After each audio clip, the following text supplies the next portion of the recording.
सर्वेभ्यो नमः। स्वागत है आप सभी का दिव्य संस्कृत रसाम्भोधि में। हम सभी वैदिक साहित्य का इतिहास सामान्य परिचय पढ़ रहे थे और उसमें हमने उपनिषद पर्यंत पढ़ लिया था। 4 संहिताएं जो ऋग्वेद, यजुर्वेद, सामवेद, अथर्ववेद की हैं और उनके आरण्यक, उनके ब्राह्मण ग्रंथ, उनके उपनिषद, यहाँ तक हमने देख लिया था क्या क्या उसके सामान्य परिचय हैं, क्या क्या उसकी विषय वस्तु हैं, आख्यान क्या क्या उसमें पूछा गया है। एक सामान्य और विशिष्ट अध्ययन इन संहिताओं, आरण्यकों, ब्राह्मणों का हमने देख लिया था। अब हम एक भाग है वेदों का जिसे वेदांग कहा जाता है। वेदों के 6 अंग, उन वेदांगों का आज हम अध्ययन करेंगे। वेदांग देखिए, यहाँ से भी सवाल बहुत सारे यूजीसी नेट और असिस्टेंट प्रोफेसर में बनते हैं, यहाँ से भी बहुत सारे प्रश्न। तो सर्वप्रथम वेदांग किसे कहते हैं? वेदस्य अंगानि, जो वेद के अंग हैं उन्हें वेदांग कहा जाता है। वेद तो नहीं है समूल रूप से, परंतु ये वेदांग हैं। ये किस लिए बनाए गए थे? वेदों का जो अर्थ है उसे समझने के लिए इन वेदांगों का निर्माण किया गया।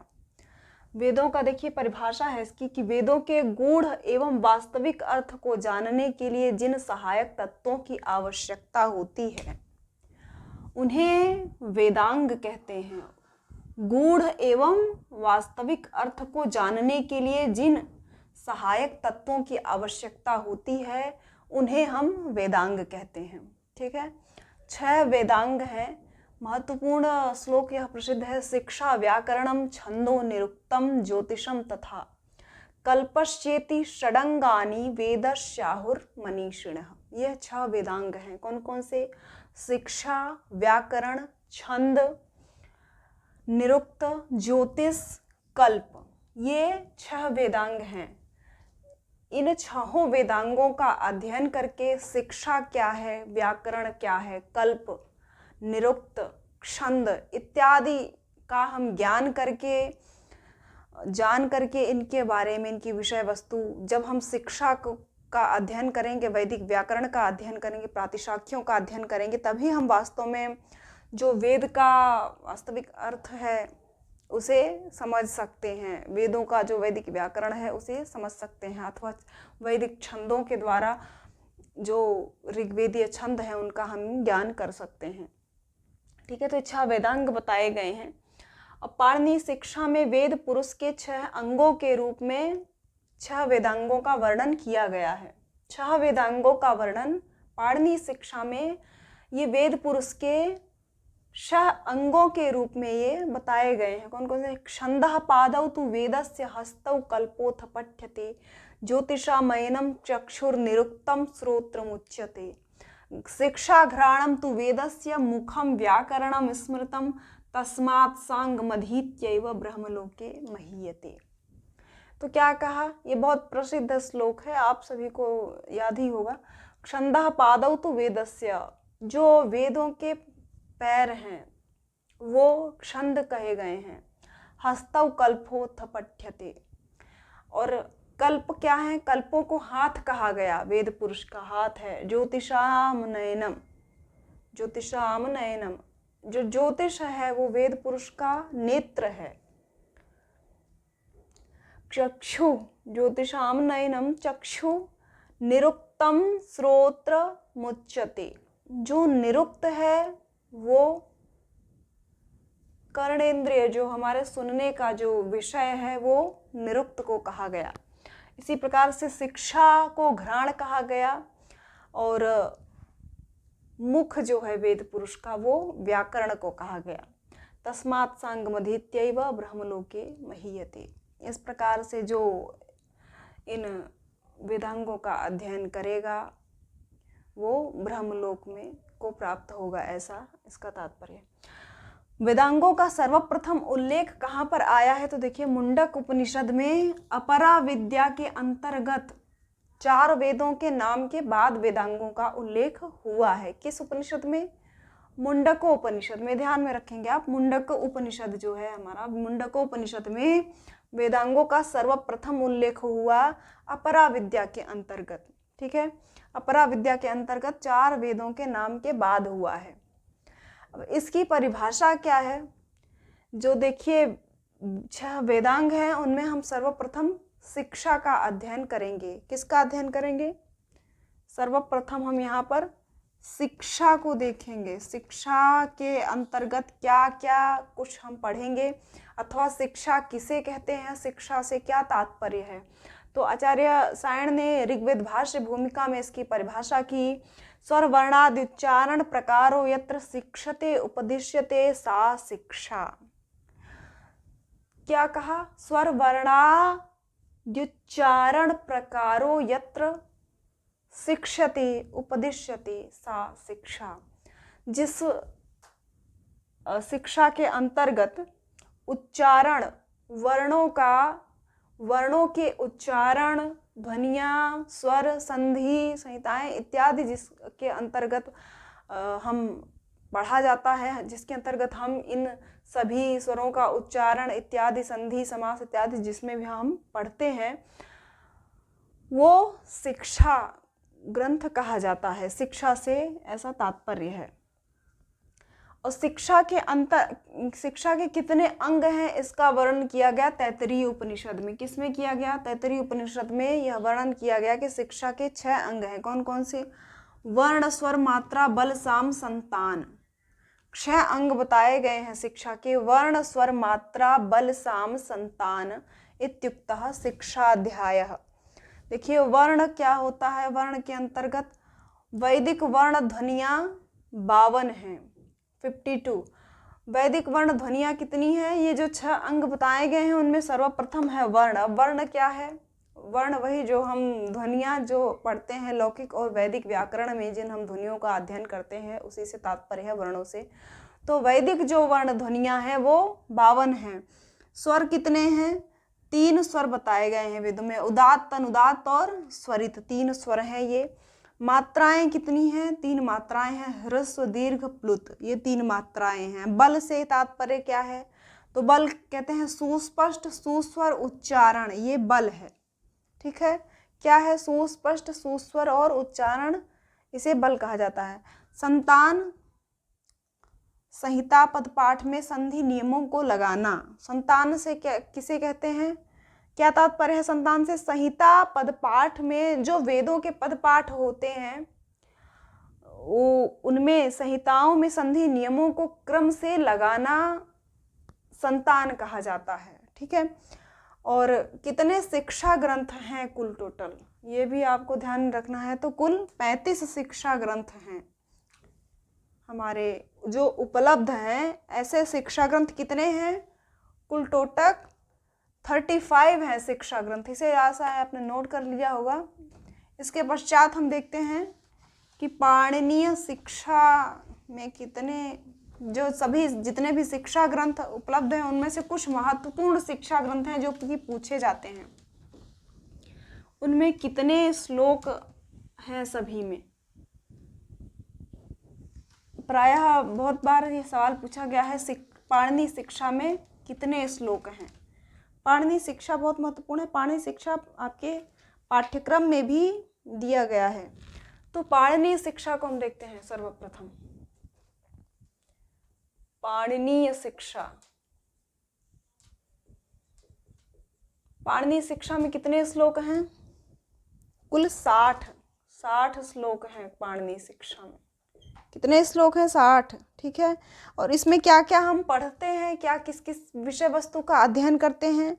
वर्णों की संख्या, उच्चारण प्रक्रिया, वर्णों की संख्या, उच्चारण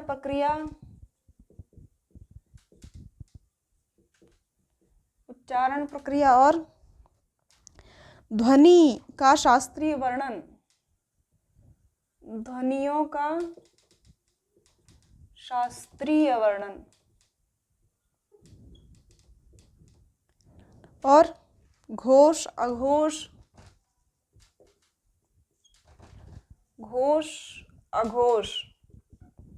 ठीक है, और पाठक के उत्तम और अधम गुण, पाठक के उत्तम और अधम गुण इत्यादि बहुत सारी विषय वस्तु हैं उसमें से, जिसमें से उदात्त अनुदात्त का भी वर्णन आया है पाणिनीय शिक्षा में। और स्वरों का किस प्रकार से, कौन से निश्चित स्वर हैं, कौन से उच्च स्वर हैं, ये किस प्रकार से स्वरों का प्रयोग किया जाता है, इन सभी का पाणिनीय शिक्षा में आपने अध्ययन किया होगा। और नहीं किया होगा तो हम पाणिनीय शिक्षा भी आगे हम पढ़ेंगे, तो उसमें देखेंगे कि क्या कुछ वर्णन है इत्यादि। मैंने ये संक्षेप में थोड़ा सा इसका परिचय देने के लिए पाणिनीय शिक्षा के अंदर के क्या वर्णन है ये बताया। इसके पश्चात देखेंगे हम कि भारद्वाज शिक्षा एक महत्वपूर्ण शिक्षा ग्रंथ है। भारद्वाज शिक्षा, भारद्वाज शिक्षा में कितने श्लोक हैं, क्या पढ़ते हैं इसमें? पदों की शुद्धता तथा ध्वनि भेद, पदों की शुद्धता, पदों की शुद्धता तथा ध्वनि भेद, इसका विषय वस्तु क्या है? इसके अंतर्गत हम क्या पढ़ते हैं? पदों की शुद्धता ध्वनि भेद से उदात्त आदि स्वरों में भेद का वर्णन, उदात्त आदि से स्वरों में भेद का वर्णन क्या दिया गया है भारद्वाज शिक्षा में? भारद्वाज शिक्षा में क्या वर्णन है? पदों की शुद्धता ध्वनि भेद से उदात्त आदि स्वरों में भेद। ठीक है, एक याज्ञवल्क्य शिक्षा भी महत्वपूर्ण है। याज्ञवल्क्य शिक्षा, इसमें 232 श्लोक हैं। कितने? 232 श्लोक हैं कुल। ये ध्यान में रखेंगे, ये श्लोक पूछे जाते हैं। इसमें वैदिक स्वरों का विवेचन है। किसका विवेचन है इसमें? वैदिक स्वरों का। ठीक है, याज्ञवल्क्य शिक्षा में 232 श्लोक हैं और वैदिक स्वरों का विवेचन इसमें किया गया है। इसके अतिरिक्त एक शिक्षा ग्रंथ और है महत्वपूर्ण, प्रातिशाख्य प्रदीप, प्रातिशाख्य प्रदीप शिक्षा, प्रातिशाख्य प्रदीप शिक्षा। ठीक है, इसमें कितने श्लोक हैं? इसमें श्लोक नहीं है, स्वर वर्ण आदि की शिक्षा का विस्तृत विवेचन है। स्वर वर्ण आदि की शिक्षा का विस्तृत विवेचन किया गया है। ठीक है, स्वर वर्ण आदि की शिक्षा का विस्तृत विवेचन इसमें किया गया है। एक शिक्षा ग्रंथ और है नारदीय शिक्षा, जो कि सामवेद की शिक्षा है।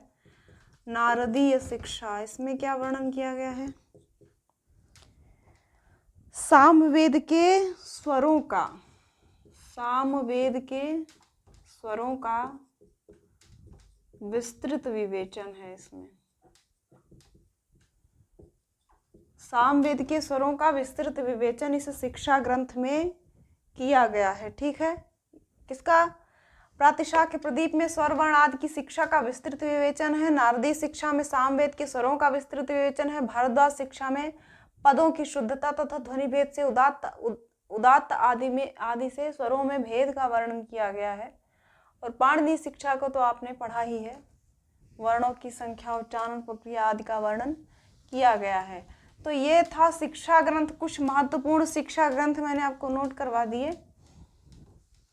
ये कुछ महत्वपूर्ण शिक्षा ग्रंथ थे जिनके अंतर्गत क्या कुछ वर्णित है और क्या कितने श्लोक हैं, ये आपने देख लिया। इसके पश्चात हम देखेंगे व्याकरण। व्याकरण देखेंगे हम, वेदों के अंतर्गत हम व्याकरण देखेंगे। यहाँ पर लौकिक और वैदिक दोनों प्रकार के व्याकरण होते हैं। दो भागों में इसको हम विभाजित कर सकते हैं, एक लौकिक, दूसरा वैदिक। दो प्रकार का व्याकरण होता है। हम कौन सा व्याकरण पढ़ते हैं? हम लौकिक व्याकरण का अध्ययन करते हैं। ठीक है, संस्कृत व्याकरण में पाणिनि आदि आचार्य, अष्टाध्यायी आदि, महाभाष्य आदि ग्रंथ हैं। और लौकिक व्याकरण के अंतर्गत पाणिनि महाभाष्य और पाणिनि अष्टाध्यायी और पतंजलिकृत जो महाभाष्य ग्रंथ है वो लौकिक व्याकरण के अंतर्गत आते हैं, और जो वैदिक व्याकरण है उसके अंतर्गत हम प्रातिशाख्यों का अध्ययन करते हैं। प्रातिशाख्यों का, किसका अध्ययन? प्रातिशाख्यों का। और लौकिक व्याकरण में हम अष्टाध्यायी और महाभाष्य का, अष्टाध्यायी और महाभाष्य का हम अध्ययन करते हैं लौकिक व्याकरण के अंतर्गत। ठीक है। और वैदिक व्याकरण के अंतर्गत हम प्रातिशाख्यों का अध्ययन करते हैं। अब व्याकरण शब्द का क्या अर्थ है, इसका एक व्युत्पत्ति लभ्य अर्थ दिया गया है, व्याक्रियन्ते विविच्यन्ते। व्याक्रियन्ते विविच्यन्ते, व्याक्रियन्ते विविच्यन्ते शब्दा अनेनेति, शब्दा अनेनेति व्याकरणम।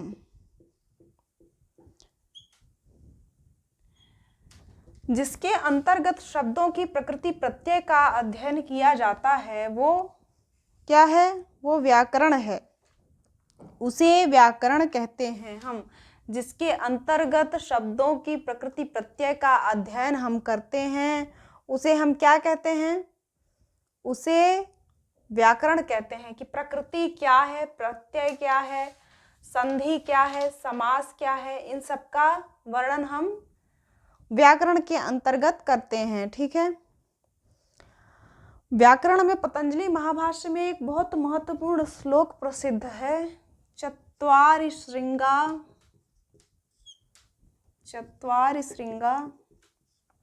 इसे आप लिख लीजिए, त्रयो अस्य पादा द्वे शीर्षे।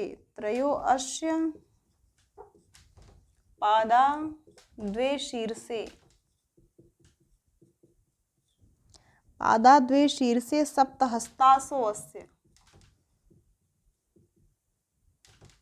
सप्तहस्तासो अस्य त्रिधा बद्धो वृषभो रूरवीति। त्रिधा बद्धो वृषभो रोरवीति। त्रिधा बद्धो वृषभो रोरवीति महोदेवो मर्त्या आविवेश। महोदेवो मर्त्या आविवेश। ये ऋग्वेद से लिया हुआ है यह श्लोक। किसने? महाभाष्य में वर्णित है, पतंजलि कृत महाभाष्य में। पतंजलि ने इसे कहाँ से लिया है? ऋग्वेद से इसे अपने महाभाष्य में उद्धृत किया। जिसका क्या अर्थ है कि शब्द ब्रह्म रूपी जो वृषभ है उसके, शब्द ब्रह्म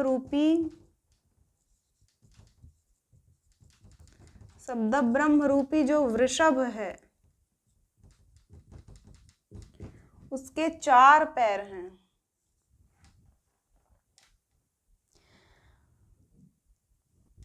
शब्द ब्रह्म रूपी जो वृषभ है, चत्वारि श्रृंगा कहा यहाँ पर, चत्वारि श्रृंगा, तो 4 सींग उसके क्या हैं? व्याकरण के जो 4 सींग हैं वो नाम, आख्यात, उपसर्ग, निपात हैं। जो 4 सींग हैं उन 4 सींगों से क्या तात्पर्य है?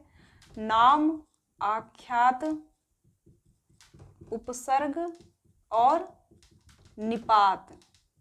4 सींग क्या हैं? ये पूछता है ये प्रश्न परीक्षा में। 4 सींग क्या क्या है उसके? नाम, आख्यात, उपसर्ग और निपात। और क्या है उसके? त्रयो अस्य पादा, चत्वारि श्रृंगा त्रयो अस्य पादा, इसके 3 पैर हैं। जो शब्द ब्रह्म रूपी जो वृषभ है, जो बैल है, उसके 3 पैर हैं, 4 सींग हैं। 4 सींगों से तात्पर्य क्या हो गया? नामाख्यात, उपसर्ग और निपात। और 3 पाद हैं उसके, बोला कि 3 पैर हैं। कौन कौन से? वर्तमान, भूत, भविष्य। 3 पादों से क्या तात्पर्य है? वर्तमान, भूत और भविष्य। ये 3 पादों से तात्पर्य हो गया वर्तमान, भूत और भविष्य, ठीक है। दो, उसके पश्चात क्या कहा, द्वे शीर्षे, दो उसके शीर्ष यानी सिर हैं, दो सिर हैं उसके, उन सिर से क्या तात्पर्य है, सुप और तिंग विभक्तियां, सुप और तिंग विभक्तियां,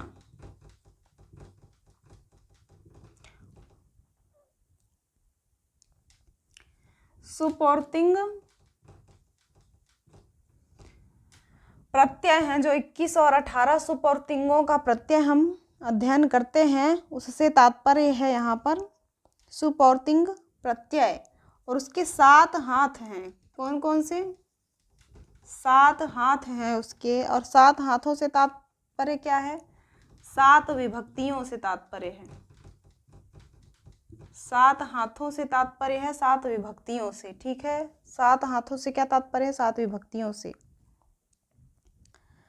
उसके पश्चात क्या कहा, सप्तहस्तासो अस्य त्रिधा बद्धो वृषभो रोरवीति महोदेवो मर्त्या आविवेश। उसके 7 हाथ हैं, उसकी 7 विभक्तियां, और यह 3 स्थानों पर बंधा हुआ है, 3 स्थानों पर, त्रिधा बद्धो कहा ना, त्रिधा बद्धो वृषभो, 3 स्थानों पर बद्ध है। कौन कौन से 3 स्थान, उर, कंठ और सिर, उर, कंठ और सिर, 3 स्थानों पर यह बंधा हुआ है। ऐसा शब्द ब्रह्म रूपी महादेव मनुष्यों के शरीर में व्याप्त है, ठीक है। ऐसा शब्द ब्रह्म रूपी महादेव, इसका ये अर्थ है महोदेव, महादेव मनुष्यों के शरीर में व्याप्त है, ठीक है। इसके अलावा व्याकरण के 5 प्रयोजन बताए हैं, महाभाष्य में आपने पढ़ा ही होगा, नोट कर लीजिएगा इसे, जो मैंने अभी इसको बताया। इसके अतिरिक्त व्याकरण के 5 प्रयोजन हैं, कौन कौन से, कौन कौन से 5 प्रयोजन हैं, रक्षोहा लघ्व, रक्षोहागम लघ्व संदेहा प्रयोजनम, रक्षोहा गम लघ्व संदेहा प्रयोजनम। कौन कौन से प्रयोजन है, रक्षा ऊह आगम लघु असंदेह और रक्षा आगम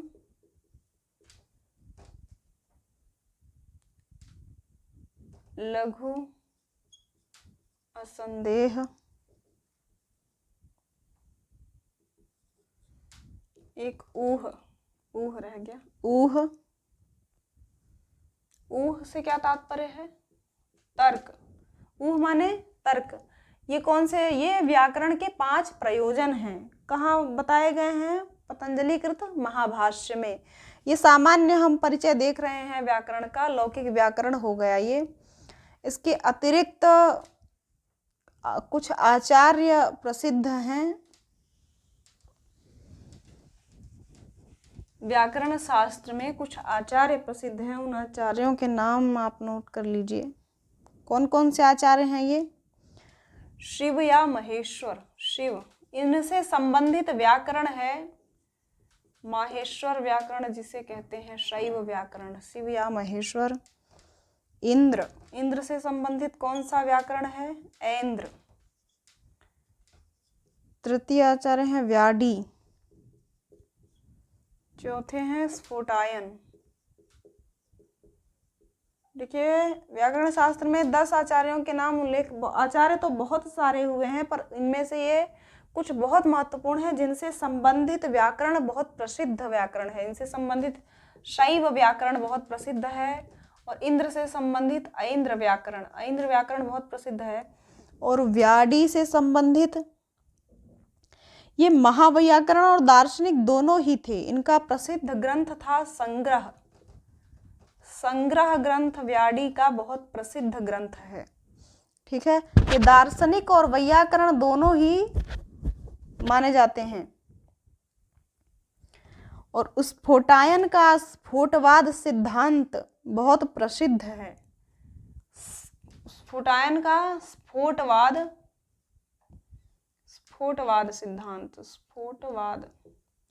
सिद्धांत बहुत प्रसिद्ध है। ठीक है, ये कुछ आचार्य महत्वपूर्ण थे। इसके पश्चात बचे आपके जो वैदिक व्याकरण। वैदिक व्याकरण में हम प्रातिशाख्यों का अध्ययन करेंगे और देखेंगे कौन से वेद के कौन से प्रातिशाख्य ग्रंथ हैं। ठीक है, यहाँ तक व्याकरण हमने सामान्य परिचय देख लिया। व्याकरण तो बहुत विशाल है और जो व्याकरण शास्त्र का सामान्य व्याकरण शास्त्र का इतिहास भी आपके पाठ्यक्रम में है, तो उसमें हम जो कुछ भी आचार्य हैं, जितने भी हमारे वरदाचार्य, भर्तृहरि इत्यादि जितने भी आचार्य हुए हैं, हमारे कैयट इत्यादि जो भी आचार्य बचे हैं, उनको हम व्याकरण शास्त्र के इतिहास में देखेंगे और उसका सामान्य परिचय कि क्या क्या उनका जीवन काल है, कितने उनके व्याकरण है। इसके अलावा है वैदिक व्याकरण, प्रातिशाख्य। इसके पश्चात हम प्रातिशाख्यों को देख लेंगे अगले वीडियोस में। अभी तक के लिए इतना ही। इसको आप नोट कर लीजिए और स्मरण करते रहिए। बहुत बहुत धन्यवाद।